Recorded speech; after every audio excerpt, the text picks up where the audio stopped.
যে মানুষটা তোমার মেসেজ দেখেও উত্তর দেয় না, যে তোমার খোঁজ রাখে না, সেই মানুষটাকে কেন বারবার তুমি ভাবো? কেন তার 1 সেকেন্ডের হাসি তোমাকে রাত জাগিয়ে রাখে? মন কি আসলেই তাকে চায়, নাকি ডোপামিনের নেশাই আমাদের ফাঁদে ফেলে? আজকের ভিডিওতে আমরা জানব কেন আমরা এমন মানুষকে বেশি ভাবি যে আমাদের কথা ভাবেই না, আর কিভাবে এই অদৃশ্য শৃঙ্খল ভেঙে বেরোনো যায়। প্রিয় বন্ধুরা, কেমন আছো তোমরা?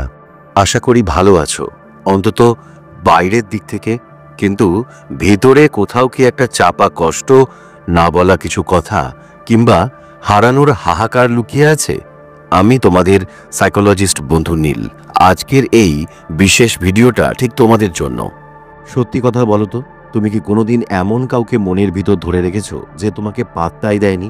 মেট্রোয় বসে থেকেও বারবার ফোন স্ক্রল করেছো, দেখছো অনলাইন, কিন্তু রিপ্লাই আসছে না। বন্ধুরা আড্ডায় ব্যস্ত, তবুও মাথার ভিতর একটাই নাম ঘুরছে, একটাই মুখ। এই কষ্টটা লজ্জার কিছু নয়, তুমি একা নও। কলকাতার প্রায় প্রতিটি চায়ের দোকানে, কলেজ ক্যান্টিনে কিংবা অফিসের করিডোরে এমন গল্প শোনা যায়। মানুষের মন এমনিতেই অসমাপ্ত গল্পের টানেই আটকে যায়। তাহলে তুমি ভুল করছো না তো?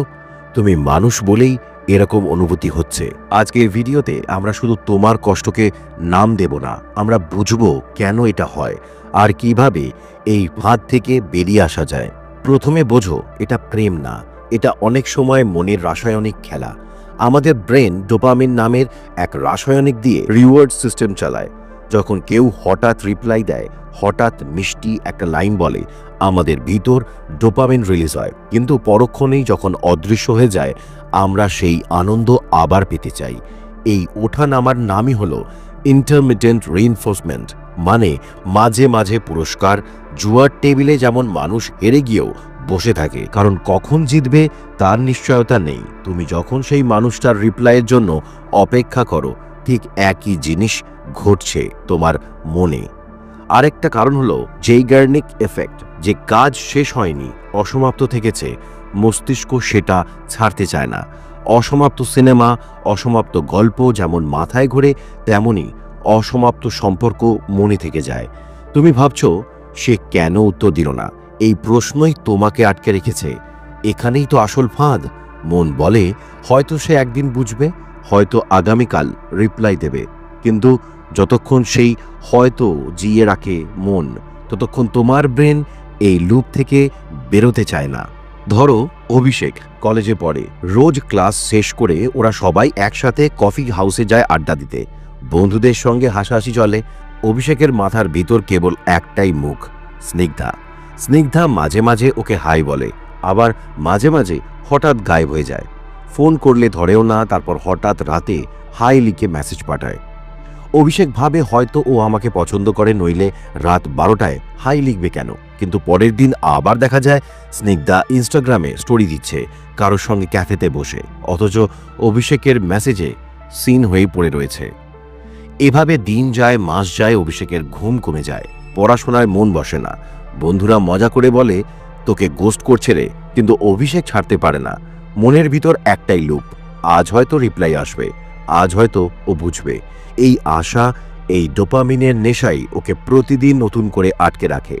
তুমি কি কখনো এমন জায়গায় ছিলে, মোবাইলের টাইপিং ডটস দেখে বুক ধড়ফড় করছে, তারপর হঠাৎ ডটস উধাও হয়ে গেল, মনে হয়েছে আমি কি যথেষ্ট ভালো নই? এটাই হলো সেই ওভার থিঙ্কিং স্পাইরাল, যেখানে প্রতিটি সাইলেন্স মনে হয় রিজেকশন। এবার বোঝার চেষ্টা করো কেন অভিষেক বা তুমি বা আমি এভাবে আটকে যাই। এটার মূলে রয়েছে আমাদের অ্যাটাচমেন্ট স্টাইলে।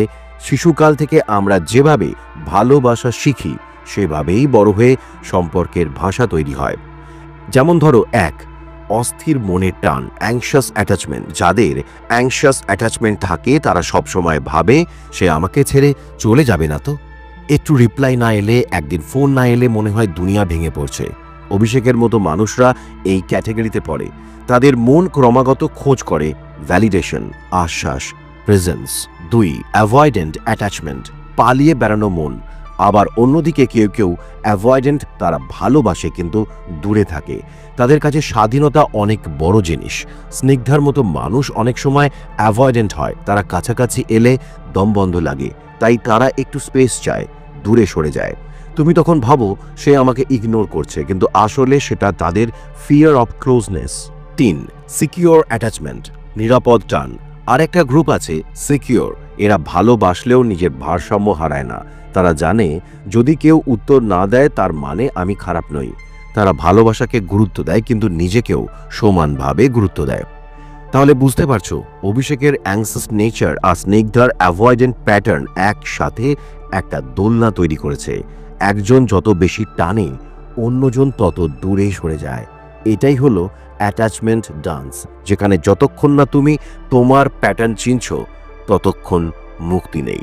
সাইকোলজিতে একটা জিনিস আছে, স্কেয়ারসিটি প্রিন্সিপাল, যেটা আমরা সহজে পাই না সেটাকে আমরা অমূল্য মনে করি। যেমন ধরো, কলকাতার বুক ফেয়ারে তুমি যে বই চেয়েছিলে, দোকানদার বলল একটা মাত্র কপি আছে। হঠাৎই সেই বইটা তোমার কাছে দুনিয়ার সেরা জিনিস মনে হবে। যেমন ধরো, রিসেন্টলি অ্যাপেলের ফোন লঞ্চ হয়েছে। তোমাদের কাছে যদি অ্যাপেলের ফোন না থাকে, তাহলে ভাববে যে ওটা থাকলে মনে হয় মানুষ অনেক বড়লোক হয়ে যায়। বড়লোক দেখতে লাগে, বড়লোক হয় না।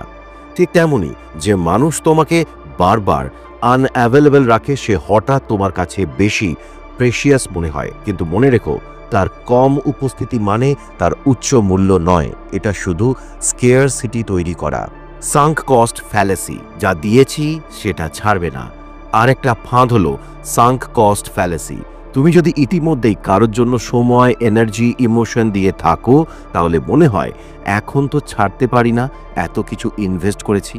যেমন তুমি যদি 3 মাস ধরে একটা সিনেমা টিকিটের লাইনে দাঁড়িয়ে থাকো, অর্ধেক গিয়েও বলবে এখন ছাড়বো কেন। কিন্তু বাস্তব হলো, যদি সিনেমা খারাপ হয় তো আর বসে থাকার কি কোনো মানে হয়?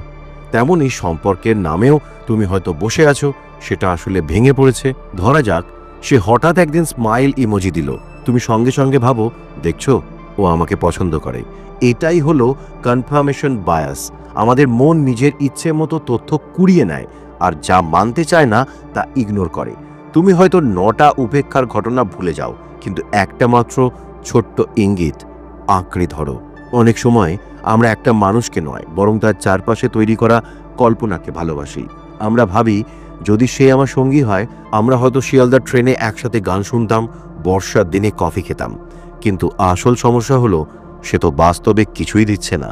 তুমি আটকে যাচ্ছ শুধু ফ্যান্টাসি বন্ডিংয়ে। এবার প্রশ্ন হলো, এই ফাঁদ থেকে বের হবে কিভাবে? শুধু বোঝা নয়, আমাদের চাই একটা হিলিং টুলকিট। ডে 1, একদিনের জন্য ফোনে তার নাম মিউট করো। ডে 2, যখন মাথায় সে আসবে, এক লাইন লিখে রাখো, আমি এখনো নিজেকে বেছে নিচ্ছি। ডে 3, পুরনো চ্যাট স্ক্রল না করে নতুন কোনো কাজ করো, যেমন হাঁটাহাঁটি, এক্সারসাইজ, বই পড়া, বা নতুন করে কোনো প্রেমও করতে পারো। ডে 4, বন্ধুর সঙ্গে 30 মিনিট খোলা আড্ডা মারো। ডে 5, একদিন পুরো সোশ্যাল মিডিয়া ডিটক্স করো। ডে 6, নিজের হবিতে সময় দাও, গান করো, কিছু লেখো, আঁকো, যা খুশি করো। ডে 7, রাতে ঘুমের আগে নিজের জন্য কৃতজ্ঞতার 3 লাইন লিখতে ভুলো না। নো কন্ট্যাক্ট রুল, মানে 30 দিন একেবারে কোনো যোগাযোগ নয়, না মেসেজ, না কল, না প্রোফাইল স্টকিং। প্রথমে কষ্ট লাগবে, উইথড্রলের মতো, কিন্তু মনে রেখো, এই সাইলেন্সই হলো ডিটক্স। যেমন শরীর থেকে নেশার টক্সিনস বের হয়, তেমনি মন থেকেও বেরোবে সেই আসক্তি। প্রতিদিন খাতায় লিখবে, আজ আমি কি অনুভব করছি এবং কেন। আমি যদি নিজেকে ভালোবাসতাম, আজ কি করতাম। আমি যাকে ভাবছি সে আসলে আমার কোনো শূন্যতা পূরণ করছে কি। কোন জিনিসটা আমি ছাড়তে চাই আর কোন জিনিসটা আঁকড়ে ধরে রাখতে চাই। আজ আমার নিজের জন্য ছোট্ট কৃতজ্ঞতার তালিকা। এরপর ব্রিদিং টেকনিক, ব্রিদিং এক্সারসাইজও করতে পারো। 1, 4-7-8 ব্রিদিং টেকনিক। 4 সেকেন্ড শ্বাস নাও, 7 সেকেন্ড ধরে থাকো, 8 সেকেন্ড ছাড়ো। 2, বক্স ব্রিদিং। 4 সেকেন্ড নাও, 4 সেকেন্ড ধরে রাখো, 4 সেকেন্ড ছাড়ো, আবার 4 সেকেন্ড পজ করো। 3, কাউন্টিং ব্রিথস। শুধু শ্বাস নাও, ছাড়ো আর সংখ্যা গোনো, 1 থেকে 10। উল্টো করেও গুনতে পারো, 10 থেকে 1। 4, বাউন্ডারি ওয়াল তৈরি করো নিজের মনের মধ্যে। আমি এখন নিজের জন্য কিছু স্পেস নিচ্ছি। তুমি যদি আমাকে ভ্যালু না করো, আমি সেখানে আর এনার্জি দেব না। আমার সময়ও মূল্যবান। আমি না বলতে শিখছি, কারণ আমিও গুরুত্বপূর্ণ। Daily dopamine reset. ডোপামিনকে রিসেট করতে হয়। যেমন ধরো, 1, সকালে 10 মিনিট রোদে হাঁটাহাঁটি। 2, অন্তত 30 মিনিট ফোন ছাড়া কাজ করো। 3. রাতে ঘুমের আগে স্ক্রিন অফ করে দাও। 4. প্রতিদিন নতুন ছোট্ট একটা কাজ করো, যেমন নতুন গান শোনা, নতুন রাস্তা দিয়ে হাঁটা। 7 day micro detachment plan, 30 day no contact journaling prompts, breathing exercise, boundary scripts, dopamine reset routine. এগুলো একসাথে প্র্যাকটিস করলে ধীরে ধীরে তুমি বুঝবে তুমি শুধু কারো উপস্থিতির উপর নির্ভর করছিলে না, তুমি নিজের ভিতরের শূন্যতার উত্তর খুঁজছিলে। ভিডিওর এই অংশটা আমি বানিয়েছি শুধু তোমাদের জন্য, কারণ আমি জানি মনের ভিতরের যন্ত্রণা নিয়ে তোমাদের কত প্রশ্ন। তাই আজ আমরা একে একে সেই প্রশ্নগুলোর উত্তর খুঁজব। আর এরপরে প্রতিদিন একটা করে শর্টস রিলিজ হবে, যেখানে তোমাদের মনের একটা করে প্রশ্নের উত্তর আমি দেব, প্রতিদিন দুপুর 2টোয়। জানো তো, মানুষের হৃদয়টা অনেকটা বইয়ের মতো। কেউ আসে, কয়েকটা পাতা লিখে রেখে আবার চলে যায়। তুমি সেই পাতায় চিরকাল আটকে থাকতে পারো, অথবা বইটা উল্টে নতুন অধ্যায় শুরু করতে পারো। হয়তো আজ তুমি কাঁদছো, হয়তো এখনও তার নাম শুনলে বুকটা কেঁপে ওঠে। কিন্তু মনে রেখো, যে চলে যায় সে তোমার গল্পের শেষ নয়। তুমি নিজেই তোমার গল্পের লেখক। তুমি চাইলে কাল নতুন করে শুরু হবে। তুমি চাইলে আজকের রাতের কান্না আগামীকালের হাসির ভূমিকা হবে। তুমি যে ভালোবাসা দাও, সে ভালোবাসা একদিন সঠিক মানুষের কাছে পৌঁছাবেই। তাহলে কেন তোমার হৃদয়কে এমন একজনের কাছে বন্ধক রাখবে যে তোমাকে কখনো নিজের মনে স্থান দেয়নি? তোমার ভিতরে এখনো আলো আছে, তোমার ভিতরে এখনো গল্প আছে, আর সেই আলো, সেই গল্প ঠিক সময় ঠিক মানুষের কাছে পৌঁছাবেই, কথা দিচ্ছি। শেষে শুধু একটাই বলবো, যদি সে তোমাকে না ভাবে তাহলে মনে রেখো, ঈশ্বর এখনো তোমার জন্য আরো বড় কিছু বানিয়ে রেখেছেন। যদি ভিডিওটা তোমার হৃদয়ে ছুঁয়ে যায় তাহলে কমেন্টে শুধু একটা লাইন লিখে দিও, আমি আমার আলো খুঁজে নেব। আর হ্যাঁ, তোমার যদি মনে হয় এই ভিডিও কারোর উপকারে আসতে পারে তাহলে তাকে শেয়ার করো, কারণ আমরা সবাই মিলে একে অপরের আলো। আমি তোমাদের সাইকোলজার বন্ধু নীল।